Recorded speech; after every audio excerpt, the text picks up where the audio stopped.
is PRIME7 Local News with Madeleine Collignon, Kenny Hinkley and meteorologist Carl Linders with your local weather.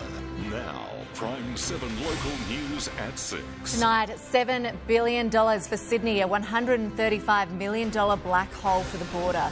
While the government wrestles for funding, train staff wrestle a rowdy passenger. Why more and more farmers are hiring alpacas as bodyguards for their flocks. And winds are expected to strengthen tomorrow. I'll have those details coming up. Good evening. Victorian Premier Daniel Andrews says the federal government is shortchanging the border. He says while the Turnbull government is spending $7 billion on a whole new train line for Sydney, it's left a $135 million black hole in the budget for essential work on the North East rail line. While passengers wait, the upgrading of the North East rail line has become a political football. The Victorian government today demanded the federal government provide an additional $135 million to bring the line up to scratch. Public Transport Minister Jacinta Allen caught the train to Benalla, which was 11 minutes late, to send her message to the Prime Minister. Personally, I'd like to see it as soon as possible. I think this has gone on for far too long. The state government says the federal government is withholding $1.5 billion for infrastructure in Victoria, which includes the rail works, while announcing $7 billion for a new train line in Sydney. Independent MP Cathy McGowan says the federal government should make public a report detailing exactly the work required and the cost to make the North East Victoria line fit for fast modern trains. And the community, which has got a lot of knowledge about this train line, can actually go and look at what the expert has said, and then they can reach their own conclusions from it. Meanwhile, the Victorian opposition has made an election promise of $633 million to go towards a fleet of new velocity trains for use around the state. The coalition says it will deliver 16 new trains from June 2019, regardless of whether planned works from the federal government are complete. Labor says it has always said the trains would be available as soon as the track is ready. You can't run these more modern velocity trains on these tracks that won't take those trains. The state government has put a funding proposal to new Infrastructure Minister Michael McCormick to release funding for track upgrades. Jessica Gledhill, PRIME7 News. Meanwhile, PRIME7 News has captured the dramatic moment a man was arrested on last night's North East Line train near Benalla. Let's go to Jessica Gledhill now at Albury Station. And Jess, what happened? Maddie, a Melbourne man has spent the night in a police cell after he was arrested at Benalla train station for being drunk on a train. Witnesses say he attempted to punch and headbutt a male employee who tackled him to the ground.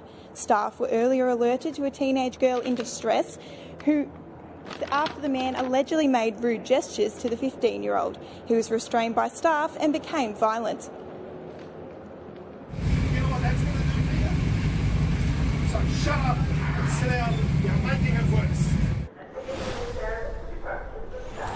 No charges have been laid and police are now appealing for anyone who witnessed the incident to contact Crime Stoppers or Victoria Police. Maddie. Thanks, Jess. Jessica Gledhill there. The RFS says a broken trailer is to blame for a large grass fire in West Wiradjuri. The first 000 call was received just after 2:30 on Saturday afternoon. 30 trucks and 70 firefighters were called in to help, but sadly 52 hectares were burnt. And unfortunately, one of the region's oldest homesteads was destroyed. It was actually believed to be caused by a trailer that lost a wheel. That started a grass fire on the side of the road and moved quite quickly into a paddock nearby. Firefighters are reminding landowners that permits remain in place for agricultural burns, even though summer is over. A Gundowring man accused of murdering another man in Albury has had his case delayed. Adam Azai has been charged with stabbing 35-year-old Floyd Frederick Kennedy in the front yard of a Lavington home in November 2016. Azai also faces attempted murder and drug possession charges. His committal trial was scheduled for June, but it has now been postponed until September due to the prosecution's unavailability. More police officers will be rolled out across Victoria's northeast as part of the state government's Community Safety Initiative. 33 new officers will be deployed at stations in Wodonga, Wangaratta, Shepparton, Benalla and Broadford. 20 of those will be specially trained in family violence prevention and response. We're responding to community need and giving the police the resources and the staffing they need to do what they do well. The rollout will take place from May this year. More and more of the region's sheep and chicken farmers are buying alpacas, whose remarkable protective instincts guard flocks from a host of predators. These 12-month-old alpacas have just been introduced to their new flock. For the rest of their lives, they'll be like surrogate parents, bodyguards and babysitters to these sheep. It's part of our farming operation now is to have alpacas in every mob we use at lambing.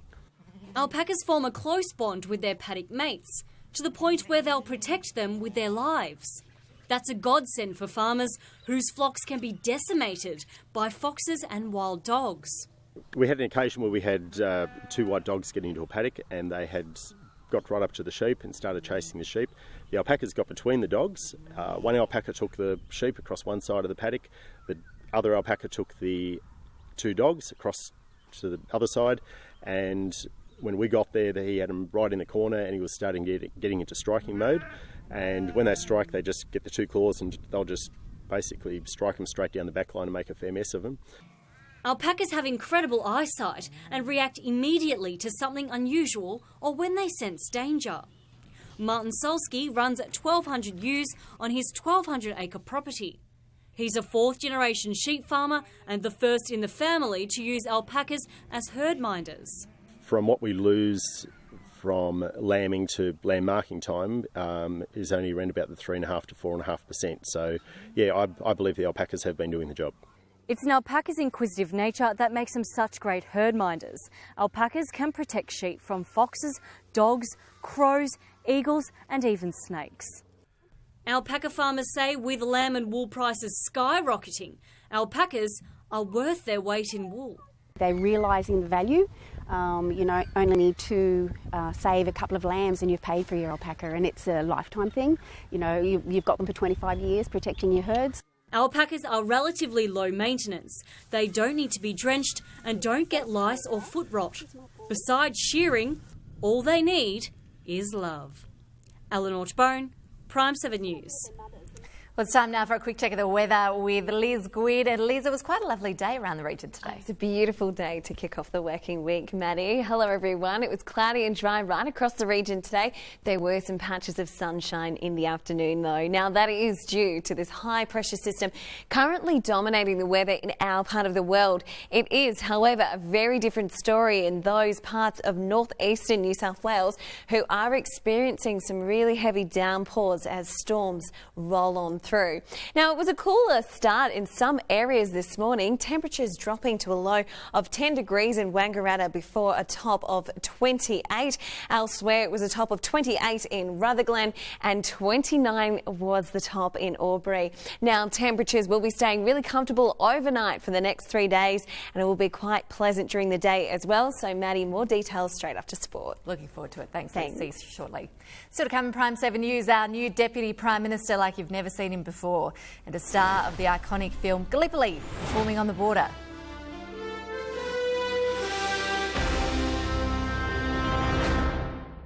Firefighters have assured residents a large bushfire at Myrie in the King Valley is now fully contained. The blaze broke out early Wednesday afternoon with hundreds of firefighters and nearly a dozen tankers and attack helicopters called in to battle the flames. Firefighters gained the upper hand on the fire on Friday but didn't declare it under control until yesterday. It burned through nearly 700 hectares, but incredibly there were no injuries or structural losses. The Barnaby Joyce scandal has given the Nationals a worst start to the year in living memory. Today's news poll has a coalition staring at a humiliating election defeat. However, in an exclusive interview with our own Daniel Gibson, the new Nationals leader is vowing the Nats are here to stay. Michael McCormick was asked if voters are disenfranchised with his party. I really do truly believe that people like the National Party because we're out there, we're listening. Whether it's in a campaign time or whether it's any time, National Party members are out on the ground and they're listening to people, their wants, needs, demands, expectations, but more importantly than that, when we get to Canberra, we're acting on them. You've said that in a recent article, seasons come and go, basically. You've said and that they do. They do. The weather goes in cycles, and you've also droughts mentioned and floods, as Dorothea McKellar said. Absolutely, and there's no better environmentalist than farmers. Look, the climate's been changing since day dot. Everybody accepts that. The fact is, we need to take advantage of when the climate is good, the weather patterns are fine, and the harvests are strong. Is there a a fair and reasonable renewable target in your view? Labor's saying 50% by 2030 from renewables. Where do you sit? Well, Labor just wants to make everybody believe that the planet's going to cool with the flick of a switch. And sure, you know, it's an unrealistic target. It's ideology that's just feeding into what Labor wants people to think, and that's that they're the cleanest, greenest party. Vote for them in the inner city suburbs, but it's job destroying. So medium to long term, we're putting the policies in place, and we're certainly working on shorter term objectives as well. Infrastructure, you talk about a cash injection, so to speak, for the New South Wales state government. Is the state government spending their infrastructure money wisely in your view? Absolutely, because they're spending a lot of it in regional Australia. We're not in surplus, but we're still rolling out $75 billion worth of infrastructure. Water, inland rail from Melbourne to Brisbane, better roads to recovery. You mentioned roads. You travel regional roads all the time. We've had some specials recently on PRIME7 News and the road toll. They're not in a great state, are they, country roads?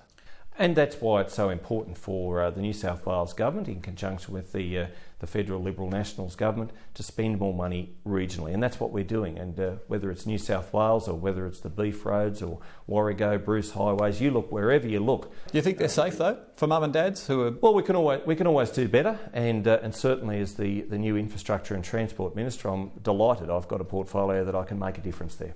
I'm going to fire some quick ones at you because I know we're short of time, and this is to find out more about you. What is this, a favourite colour? Blue. I'm actually going to favourite football club? Hawthorn and Parramatta. Hawthorn and Parramatta. I was actually going to ask you, what was your first car? A little blue Gemini, and my wife often says without her I'd still be driving the little blue Gemini, and I think in some respects she's probably right. Michael McCormick, thank you. And you can see an extended version of that interview on our website, prime7.com.au. One of Australia's most respected actors is on the border for a new play set on the banks of the Murray River. Mark Lee is the headline performer in the Hothouse Theatre's The River at the End of the Road. Mark Lee's been in the trenches with Mel Gibson, co-starring in the iconic film Gallipoli. He's one of the most versatile and enduring actors on stage and screen. Now he's on the border, starring in the Hothouse Theatre's latest local drama, The River at the End of the Road. The story itself is centred around a man and his daughter, the man runs a ferry service just across the river.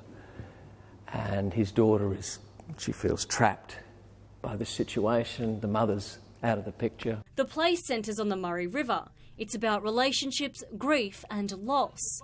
It takes inspiration from floating down the river from Mungabarina to Noriel Park. She goes on her journey to find her mother. Mark Lee is not the only Sydney-based actor to bring his talents to the river for the play. Great opportunity. Very rarely do you get to work on something in this scale and with such a community focus as well. One of the core themes of the play is about the strength of community working together to overcome things. So I think to have the community involved in building that story, particularly a story that's based so much about the Murray River down here, for the locals to bring their own interpretations, their own lines, or we call it this, so we have that experience. For them to bring those ideas into our story, I think is super important. The play opens this Friday and runs until the 17th of March. Eleanor Tabone, PRIME7 News. Still to come in PRIME7 News, the final 6 have been decided in provincial cricket, and the Raiders go on the rampage as footy practice matches begin.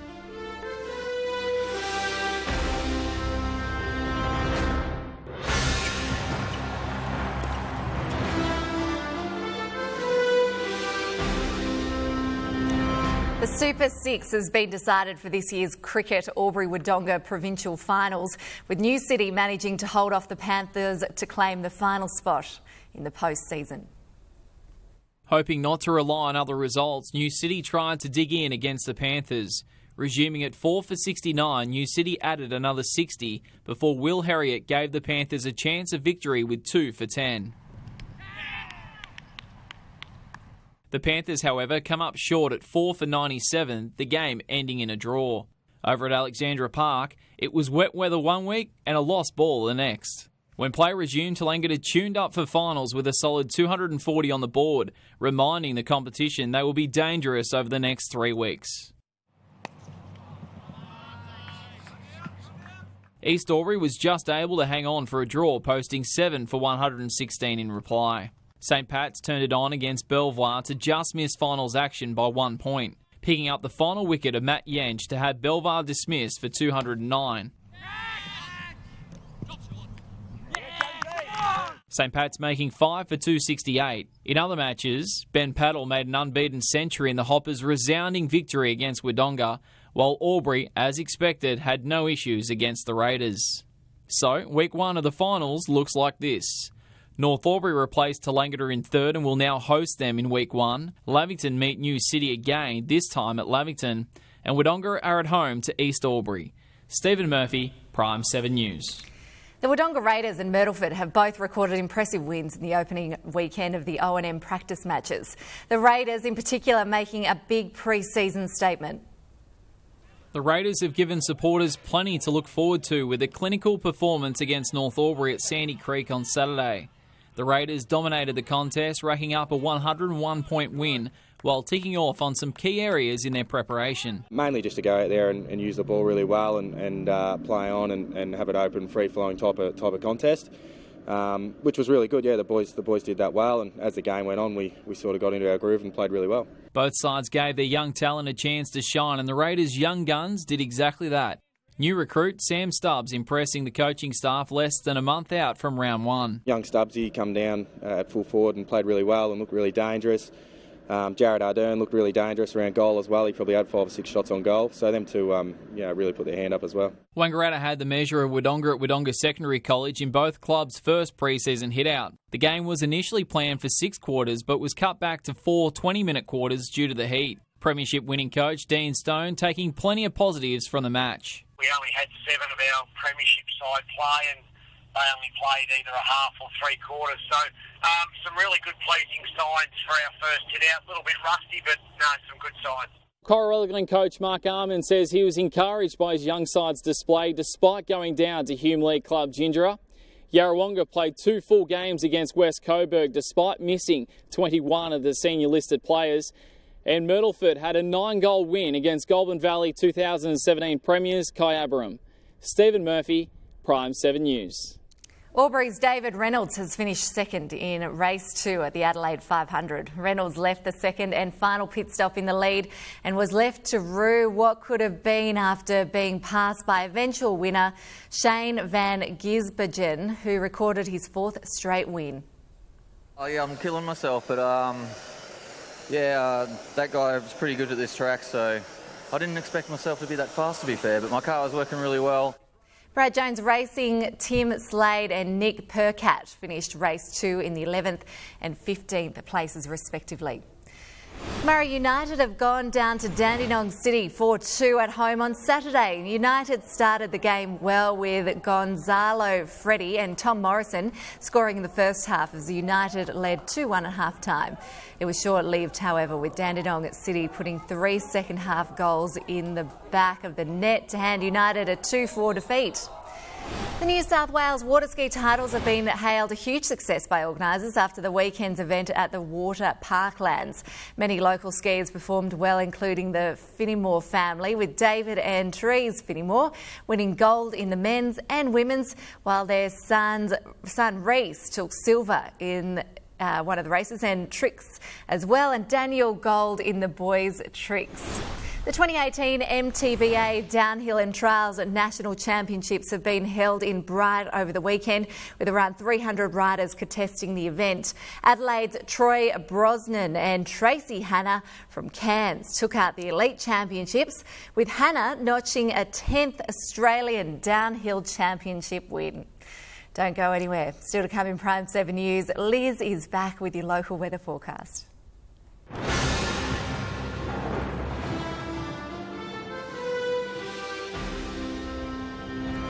For a closer look at the weather forecast, we're joined once again by Liz Gwynn. And Liz, is this fine weather set to continue? It will, Maddie, at least for the next few days, which is very nice. A few pleasant days ahead, although those southerly winds are expected to strengthen tomorrow. Could be quite dusty, or gusty rather, in parts, but that dry and fine weather is expected to continue. That's thanks to this high pressure system, which is currently sitting over us at the moment. So as you can see from the rainfall map, we're not expecting expected to get any showers over the next 8 days. However, that is a very different story in northeastern New South Wales. Places like Grafton or Lismore could even see upwards of 40 millimetres. Some really heavy showers, even thunderstorms over the next couple of days. Now, looking ahead to tomorrow, we can expect some dry conditions, patches of sunshine around the place as well. Temperatures will be in the high 20s to 30s for most areas as well. Now, winds could strengthen and become quite gusty towards the afternoon, particularly in the alpine areas, so just be mindful of that. Now, a lot of the cloud will clear by Wednesday. Winds should ease as well. A top of 31 degrees, not bad for Albury after a low of 13. It will be 1 degrees in Wangaratta, and further along at Shepparton, it looks like a top of 30 degrees. Now, by Thursday, it could feel a little bit like Groundhog Day because we're getting fine and sunny conditions again. Temperatures will be around 30 degrees in most areas. Now, there's your sunrise there for you. So staying fine for the rest of the week, a really comfortable overnight temperature as well. It is expected to warm up slightly by the weekend, and we could even get a couple of isolated showers by next week. But Maddie, I'll have more details on you about that throughout the week this week. It'd be great to see some rain. All right, Yeah, thanks, Liz. See you thanks. tomorrow. And that's all we have time for tonight. Thanks for your company. You can join the debate on tonight's stories on Facebook and also watch tonight's top stories on our website. Thanks for watching. Coming up, 7 News from Melbourne. Have a great night. See you tomorrow.